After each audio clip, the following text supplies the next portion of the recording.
Glória a Deus. Poder sentar, meus irmãos. Abra sua Bíblia aí em Mateus capítulo 7.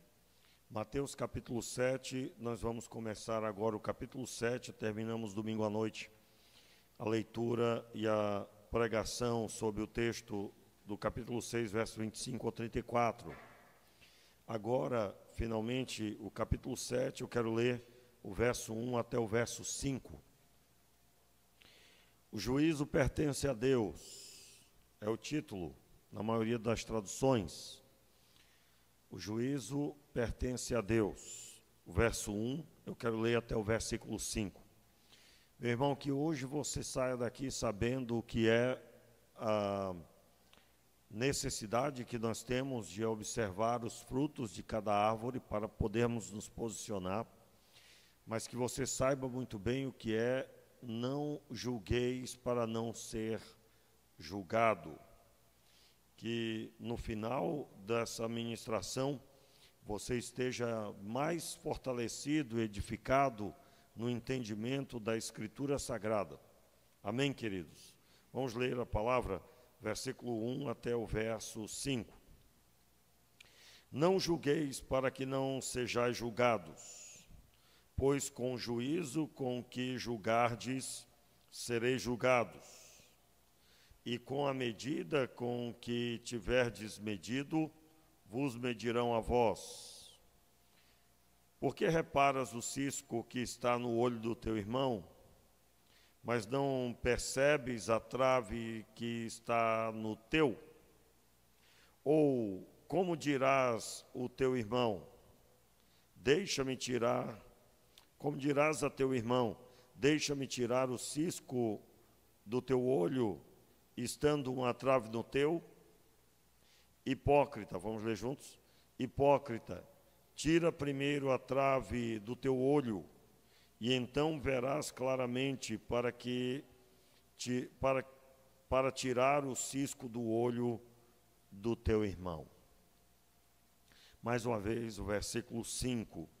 Hipócrita, tira primeiro a trave do teu olho, e então verás claramente para tirar o cisco do olho do teu irmão. Meu Pai, estamos diante da Tua palavra, e diante da Tua palavra nos prostramos, Senhor, no nosso coração, e reconhecemos, Senhor, a nossa pequenez, a nossa fragilidade. E te pedimos, Pai, que o Senhor nos dê a capacidade em Ti de recebermos essa palavra no nosso coração. Oramos, Pai, para que os olhos sejam abertos, para que o Teu mover seja estabelecido e que cada um seja ungido por Ti, abençoado com a Tua palavra. Oramos assim, meu Deus, no nome de Jesus. Amém e amém. Conforme estamos ouvindo, meus irmãos, o grande projeto de Deus é que nós sejamos inabaláveis na nossa caminhada. E é por isso que no final do sermão, que acabamos de ler um trecho, no capítulo 7, o verso 24, ele profere as seguintes palavras: portanto, todo aquele que ouve estas minhas palavras e as pratica, será semelhante ao homem prudente que construiu a sua casa sobre a rocha. Verso 25. Desceu a chuva, transbordaram os rios, sopraram os ventos e bateram contra aquela casa. Contudo, ela não caiu, porque estava edificada sobre a rocha. Desculpe. Eu quero chamar sua atenção para o entendimento do não julgueis para não ser julgado.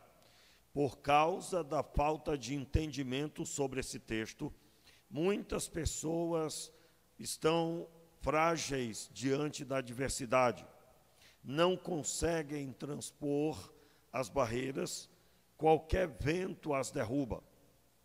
O que é que nós precisamos compreender no texto? Primeiro, o versículo 5 elucida, quando ele diz: hipócrita, tira primeiro a trave do teu olho, e então verás claramente, para tirar o cisco do olho do teu irmão. Entenda, o nosso grande alvo é abençoar pessoas. Deus deseja com que nós sejamos aptos a ajudar pessoas. O versículo 5 identifica que a hipocrisia, e a hipocrisia aqui é porque no formato religioso da época, o que é que estava em evidência? Os líderes religiosos tinham a aparência de aprovados por Deus, mas na prática estavam completamente fora do propósito. Então, o Senhor, no começo do texto, ele declara que deve-se tomar cuidado com a seguinte atitude. Versículo 1, vamos lá? Não julgueis para que não sejais julgados, pois com o juízo com que julgardes, sereis julgados, e com a medida com que tiverdes medido, vos medirão a vós. Primeiro, nós precisamos entender o que é julgar as pessoas e que Jesus reprova. Jesus está reprovando julgar as pessoas. Não julgueis para que não sejais julgados. Normalmente, eu creio que você mesmo, talvez em algum momento da sua caminhada, se você já aprendeu, você já fez da forma errada, né? Eu não me lembro quando, eu acho bem no começo, mas certamente eu cometi esse erro. Impossível não ter cometido, como qualquer outra pessoa. Que é o fato de que alguém sempre diz perto de nós, quando nós falamos sobre uma conduta de alguém. Você está falando que uma pessoa é uma pessoa pecadora, no sentido de que ela se prostitui, ela mente, ou ela rouba, ou ela está de alguma forma no pecado, seja qual for a atitude pecaminosa. E aí aparece alguém e diz: olha, não julgue a pessoa. Quem aqui já ouviu isso? Né? Não julgue a pessoa, você não conhece, você não sabe, né?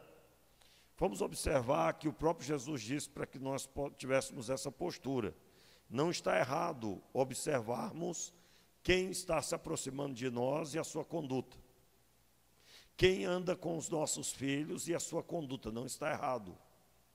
Não está errado perceber quais são as amigas ou os amigos, se eles são realmente o que dizem que são. Não está errado. Isso não é julgar, mas é fazer a leitura sobre o seu testemunho e se realmente suas vidas estão condizentes com as suas palavras. Vamos ler ainda no capítulo 7, a partir do versículo 15, acompanha aí. Veja bem, eu tenho um ensino para dar para você, que é a interpretação bíblica com a Bíblia. Como que devemos interpretar a Bíblia? Normalmente a Bíblia elucida a Bíblia. A palavra de Deus orienta como é que devo compreender o texto bíblico. E no versículo 15 do capítulo 7, o título aí é Os Falsos Profetas. Diz assim o texto: cuidado com os falsos profetas, que vêm até vós disfarçados em ovelhas, mas por dentro são lobos devoradores. Pelos seus frutos os conhecereis. Colhem-se uvas dos espinheiros ou figos das ervas daninhas? Do mesmo modo, toda árvore boa produz bons frutos, e toda árvore má produz frutos maus. Não pode a árvore boa produzir maus frutos, nem a árvore má produzir frutos bons. Toda árvore que não dá fruto é cortada e lançada no fogo. Portanto, pelos seus frutos os conhecereis. Nem todo o que diz Senhor, Senhor entrará no reino dos céus, mas aquele que faz a vontade de meu Pai que estás nos céus. Aí o texto continua, né? Muitos me dirão naquele dia: Senhor, Senhor, não profetizamos nós em teu nome? e em teu nome não expulsamos demônios, e em teu nome não fizemos muitos milagres? Então lhes direi claramente: nunca vos conheci, afastai-vos de mim, vós que praticais o mal. Note aí, Jesus, no texto, no dia do julgamento, ele declarar claramente é um barato, né? Mas você entendeu, né? Ele diz: afastai-vos de mim, vós que praticais o mal. Veja bem, na Escritura Sagrada não existe alguém que é mais ou menos fiel. Não existe alguém que é legalzinho. Não existe uma pessoa que Deus vai quebrar o galho dela e ela vai subir. Ela vai entrar no céu. Porque Ele é misericordioso. A misericórdia de Deus se deu ao enviar Jesus Cristo. E ao enviar Jesus para pagar o preço pelos nossos pecados que nós cometemos. E Ele deu o seu Filho para andar no nosso meio, nos mostrando como é viver para Deus. Os discípulos foram os primeiros a ver isso. E ao contemplar a santidade de Jesus e o relacionamento dele com Deus, eles foram convidados a andar como Jesus andou. Eu quero declarar sobre a sua vida, meu irmão, se você não teve a experiência ainda de ver o Cristo manifesto, você terá. Diga amém, eu recebo. Como assim? Ao ler a Escritura, você terá a nítida sensação de que as palavras de Jesus é para você. Que assim como Ele estava ensinando os discípulos, Ele está ensinando você. Em nome de Jesus, eu quero declarar sobre a sua vida: a nitidez da fé vai vir sobre você em nome de Jesus. Eu estou falando de uma experiência extraordinária. Quando eu tive a primeira vez essa experiência, eu era um novo na fé. Eu tinha aproximadamente 8, 9 meses de convertido. E eu estava lendo Mateus, e quando eu cheguei na crucificação, a impressão clara que eu tive é que eu estava lá, contemplando Jesus, e eu vi os meus pecados sendo cobrados em Jesus, por Jesus, sobre Ele estavam os meus pecados, melhor dizendo. Você já deve ter cantado o cântico que diz, o hino que diz: os meus pecados castigados em Jesus. Ele foi castigado por causa dos meus pecados. Ele recebeu o que eu deveria ter recebido. Mas Ele fez isso não para que andássemos no pecado, mas andássemos segundo Ele andou. E foi aprovado. Então, entenda, nessa hora você é confrontado porque talvez você vive pecando. Quando eu digo vive pecando, vive com o pecado livre e solto. E aí aquela pessoa que peca e acha que isso é normal. Meus irmãos, o pecado tem que ser um acidente. Quando que ele é um acidente? Você não projetou.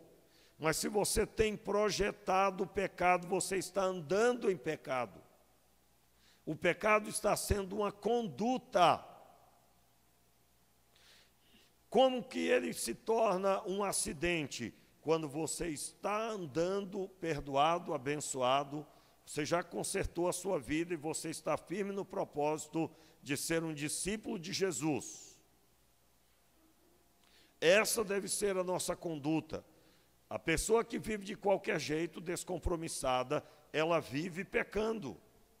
Ela não entendeu que ela deve ser um discípulo autêntico. Discípulo autêntico observa o que está fazendo, porque deve fazer como Cristo fez. Por isso que temos que ler a Bíblia, por isso que temos que nos expor à Escritura. A Escritura precisa vir sobre nós. Muito bem. Então, nesse texto, do verso 15 ao verso 23, Jesus está dizendo: vocês vão observar as pessoas, pelos frutos conhecereis. Não é possível árvore má dar bons frutos, e árvore boa dá maus frutos, não é possível. Pelos frutos conhecereis. E aí ele declara no verso 22, muitos me dirão naquele dia, Senhor, Senhor, e nós não profetizamos em teu nome, e em teu nome não expulsamos demônios. Veja, essas pessoas aqui, um simbolismo, uma narração que que levanta o episódio do julgamento. Estas pessoas faziam as atitudes corretas, chamavam Jesus de Senhor, as atitudes não, as falas corretas, chamavam Jesus de Senhor, mas isso não significa que Jesus era Senhor deles. Qualquer um pode dizer Jesus Cristo é o Senhor, mas no coração Jesus Cristo ser o Senhor é outra história, é outra história. Quando Deus olha para nós, Ele não vê o externo, Ele vê o coração. E se o seu coração não é condizente com as palavras, você não será aprovado por Ele. Pastor, e agora que eu sou essa pessoa? Meu irmão, peça misericórdia, peça para que Deus venha com sua graça, seu perdão sobre você, que Ele venha sobre seu coração e restabeleça ou estabeleça o reino dEle. Note, aqui o texto está dizendo que havia uma conduta de servo, mas não havia um coração com atitudes aprovadas. Vós que praticais o mal, Jesus proferiu no verso 23 no final. Então, voltando um pouquinho no verso 21, nem todo o que me diz Senhor, Senhor, entrará no reino dos céus. Eu já contei aqui essa história. Eu era líder novo na fé ainda, não dirigia congregação. Eu era líder do ministério de evangelismo da igreja. Liderávamos um trabalho de evangelismo na rua todo domingo, 5 horas da tarde, na praça. E fazíamos, dentre outros trabalhos, de evangelismo. Mas, de repente, chegou na igreja um homem, muito abençoado. Irmãos, o homem falava bem, pregava bem, tinha uma postura exemplar, andava até numa postura, parecia um soldado andando. Até a postura dele chamava atenção. Bem alto, e naquele tempo, nós estamos falando de mais de 30 anos atrás, nenhum jovem podia orar na igreja. Normalmente pedia-se para orar um diácono. Eu vou pedir o diácono tal que ore. Irmãos, que tempo, mas era assim. Por quê? Porque entendia-se que possivelmente os jovens não teriam capacidade de orar publicamente. Então, você deve pedir para orar alguém que seja experiente. Depois que aquele irmão chegou na igreja, era uma das pessoas que mais era pedido para ele orar no culto. Mas ele falava, parecia um dicionário. Para você ouvir ele pregar, e a palavra foi dada para ele pregar algumas vezes, você tinha que ter um dicionário com você. Mas ele falava muito bonito, tinha uma postura extraordinária e uma palavra muito contundente, muito forte. Logo, eles colocaram ele, inclusive, no meu lugar no ministério. Fizeram uma reunião, uma assembleia, e deselegeram a minha pessoa e colocaram ele no lugar de tão capaz que ele era. E eu era um novo decidido. Aí me perguntaram, o irmão Renato tem alguma objeção? Eu digo, não, vocês é que decidem. O que vocês fizerem está feito. Só que logo em seguida, a verdade veio à tona.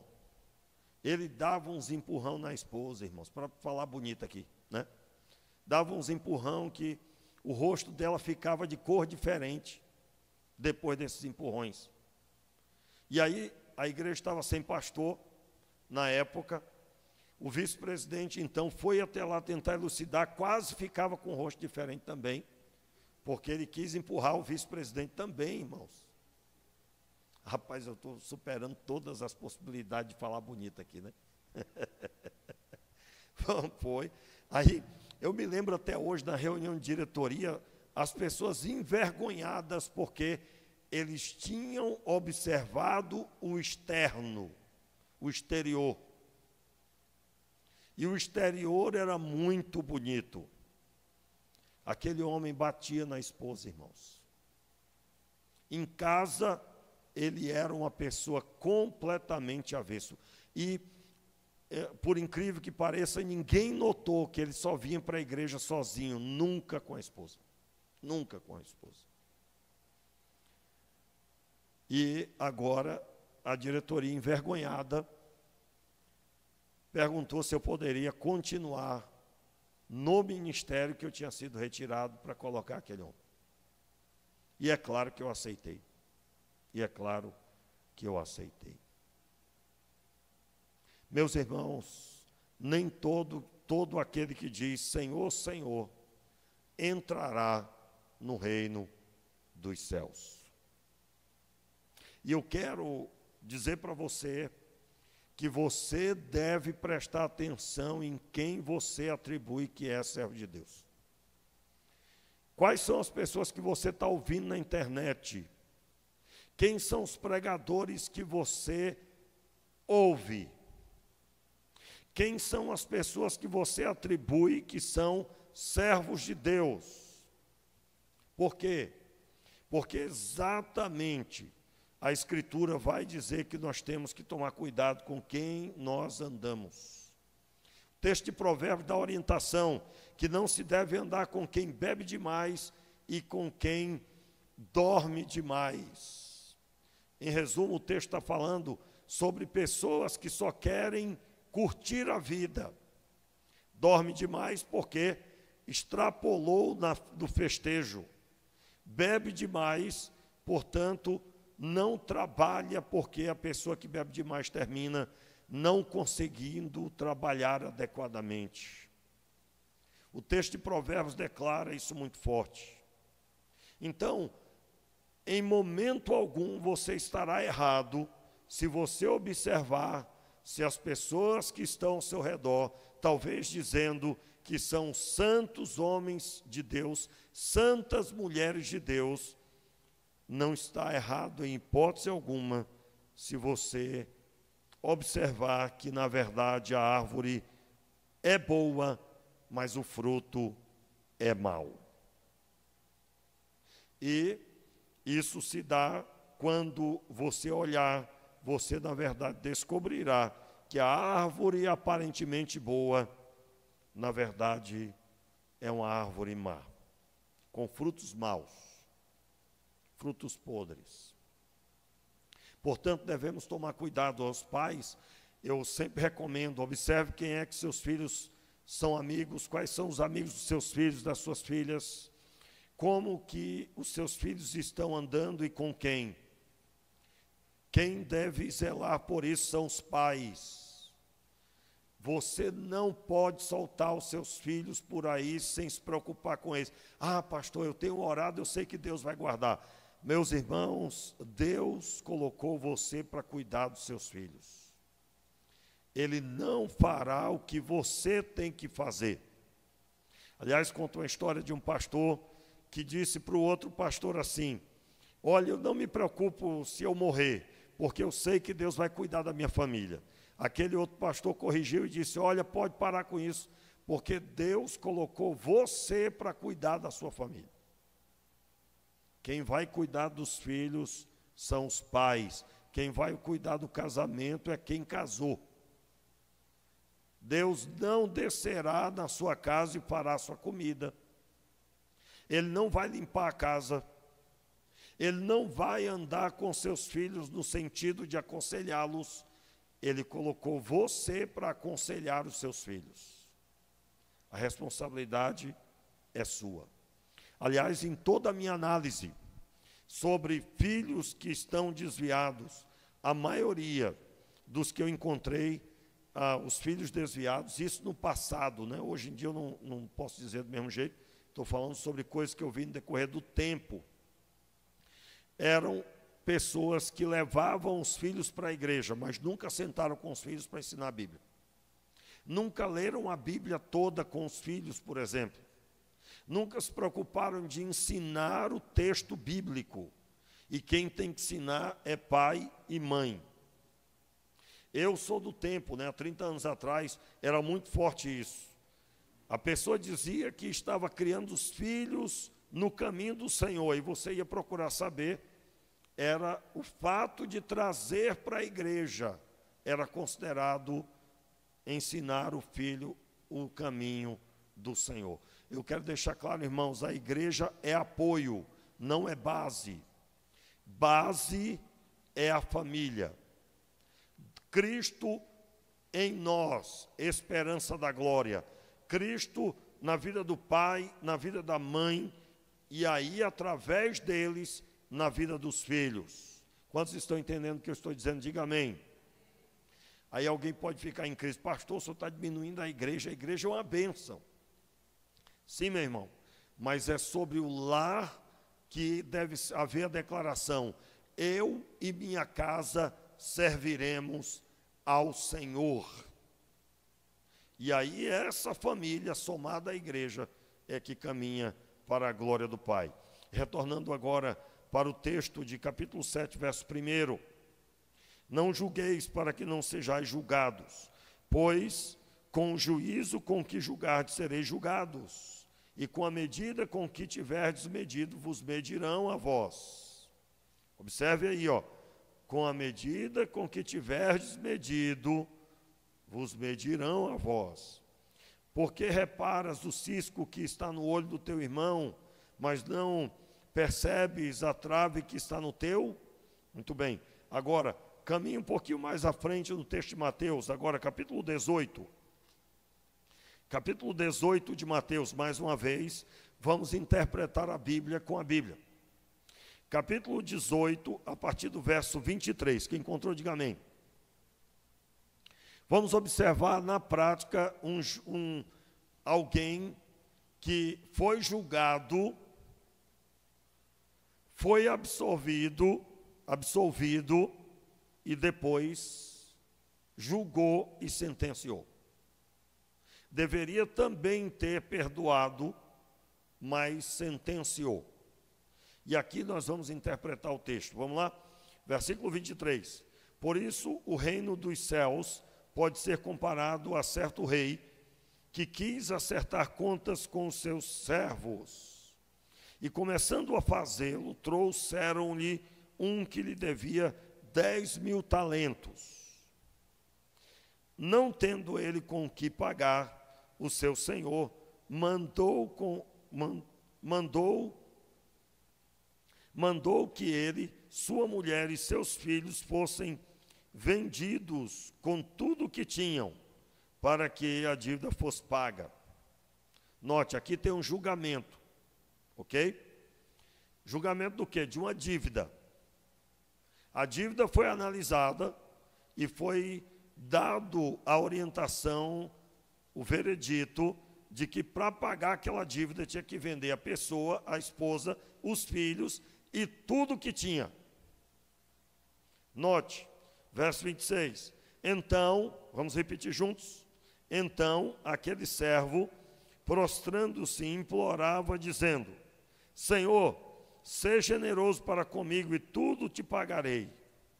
Então, o senhor daquele servo, movido por íntima compaixão, mandou-o embora e perdoou-lhe a dívida. Note aqui, o dono de tudo, aquele que pode julgar genuinamente, ele julgou, o devedor pediu misericórdia e ele recebeu misericórdia. Liberou da dívida, perdoou a dívida. Aí veja o que vem em seguida. Verso 28. Vamos ler juntos. Saindo, porém, aquele servo, encontrou-se um dos seus conservos, que lhe devia 100 denários. Agarrando-o, sufocava-o, dizendo: paga-me o que me deves. Então, o seu companheiro, prostrando-se aos seus pés, rogava-lhe: seja generoso para comigo e tudo te pagarei. Note que é a mesma frase que ele proferiu, que o que está oprimindo proferiu anteriormente. Verso 30. Ele, porém, não quis, antes foi lançá-lo na prisão, até que pagasse a dívida. Note aqui, não julgueis para que não sejais julgados. Esse homem foi julgado, ele pediu misericórdia e recebeu misericórdia, amém? Ok? Logo que ele saiu do local, ele encontra alguém que está abaixo dele, um conservo, um servo dele, que o devia. Ele sentencia ele, oprime, e o conservo diz: seja generoso para comigo e tudo te pagarei. E ele então faz o quê?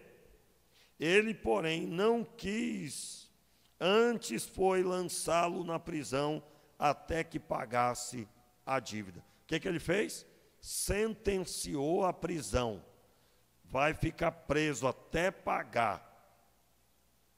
Note aí, você agora vai ser torturado, você vai me pagar. Anteriormente seria o quê? Você vai ser vendido para pagar a dívida. E ele pediu misericórdia e foi perdoado. Ele deveria então ter usado de misericórdia para com seu conservo. Mas ele julgou e sentenciou. E aqui eu abro um parênteses, não, abro um parênteses não, está dentro do assunto. Olha só, quando você observa o pecado das pessoas, e principalmente pecados contra você, alguém que te causou dano, e você não abre mão e sentencia, você está sentenciando a você mesmo. Primeiro, você foi perdoado quando veio para Cristo. Você era um pecador perdido. Essa pessoa que você julgou e sentenciou, que te feriu, que te prejudicou, que te deve. E aí eu não estou falando de dinheiro, estou falando daquela pessoa que nunca te pediu perdão, que nunca conversou com você reconhecendo falha. Você sente que aquela pessoa te causou dano e você declarou: essa vai para o inferno, essa está perdida, pecador inveterado, é um perdido, um condenado. E olhe que tem até quem diga: se levantou contra a igreja do Deus vivo, ainda bate no peito. Vai padecer no inferno por causa disso. Meus irmãos, só Deus pode sentenciar as pessoas. Só Ele. Qual deve ser a postura da igreja de Deus? Lembrar que era o devedor número 1. E foi liberado da dívida. A dívida era impagável. Ninguém conseguiria pagar a própria dívida, a dívida dos pecados cometidos. Só o Filho de Deus conseguiu fazer isso. Então, o texto da palavra declara, observe, nós acabamos de citar aqui, com a medida com que julgardes, sereis julgados. Observe aí o versículo 30. Versículo 31. Vendo os seus conservos, o que acontecia, entristeceram-se muito e foram contar ao seu senhor tudo o que acontecera. Note aqui, as pessoas viram ao redor, elas observaram como é que ele mediu, como é que ele julgou. Note, com a medida com que medirdes, vos medirão a vós. Quantos estão acompanhando o que eu estou dizendo? Isso está na prática do texto. Com a medida com que medirdes, vos medirão a vós. Vamos reler aí o verso 30, 31. Dá para colocar na tela? Vamos ler junto na tela. Vendo os seus companheiros o que havia acontecido, ficaram muito tristes e foram relatar ao seu senhor tudo o que havia acontecido. Então o Senhor, chamando aquele servo, lhe disse: servo malvado, eu lhe perdoei aquela dívida toda porque você me implorou. Será que você também não devia ter compaixão do seu conservo, assim como eu tive compaixão de você? E indignando-se, o Senhor entregou aquele servo aos carrascos, até que lhe pagasse toda a dívida. Entenda bem aqui, pode deixar aí nesse texto aqui mesmo. Olha só, irmãos. Ele mediu com uma medida, e com a medida com que ele mediu, ele foi medido. Quem condena é que será condenado. Pastor, então o que é que eu faço? Você vai olhar para quem te deve, para quem te fez mal, e você vai lembrar como você também era, e você vai lembrar como Deus te perdoou e te recebeu. Trocou suas vestes, te deu vestes brancas, te deu um nome, você é filho de Deus, você é herdeiro e co-herdeiro com Cristo.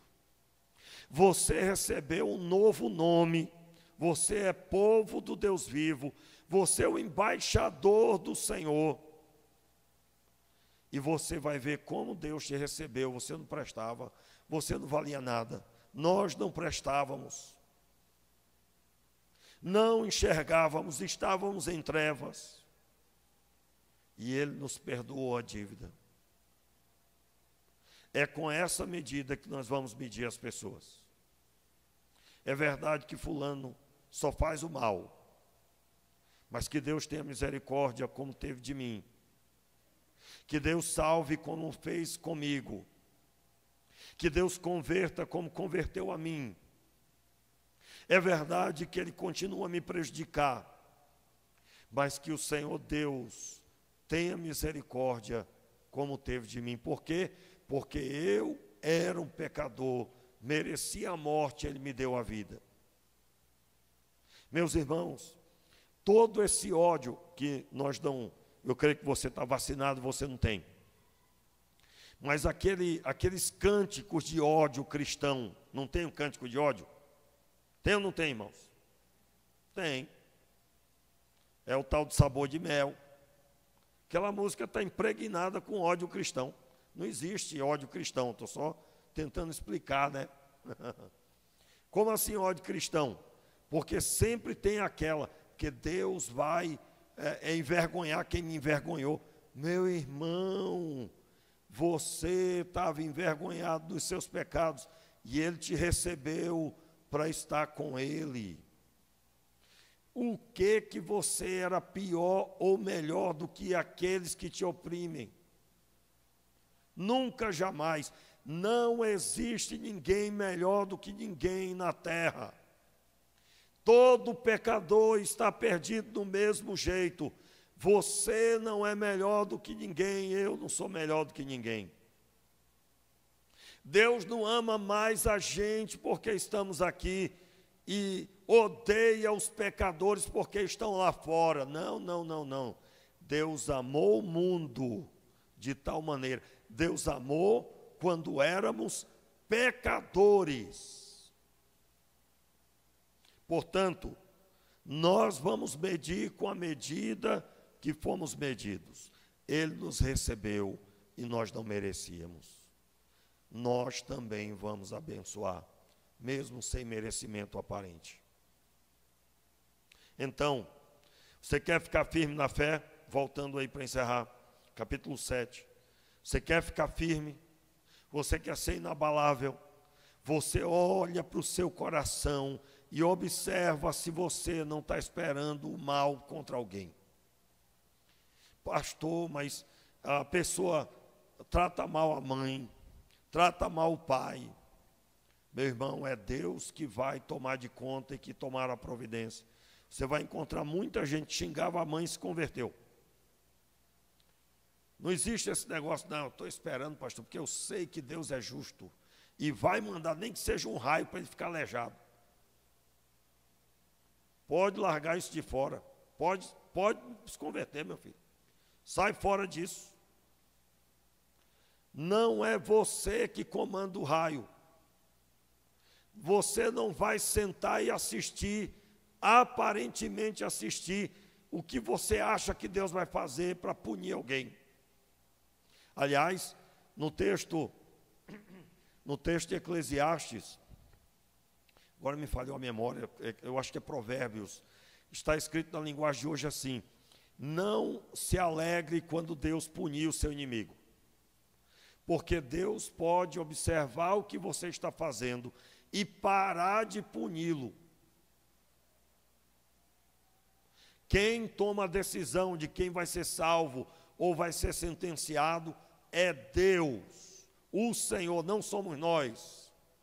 Por isso que aquela história de crentes determinarem quem vai para o inferno, quem vai para o céu, larga isso de mão.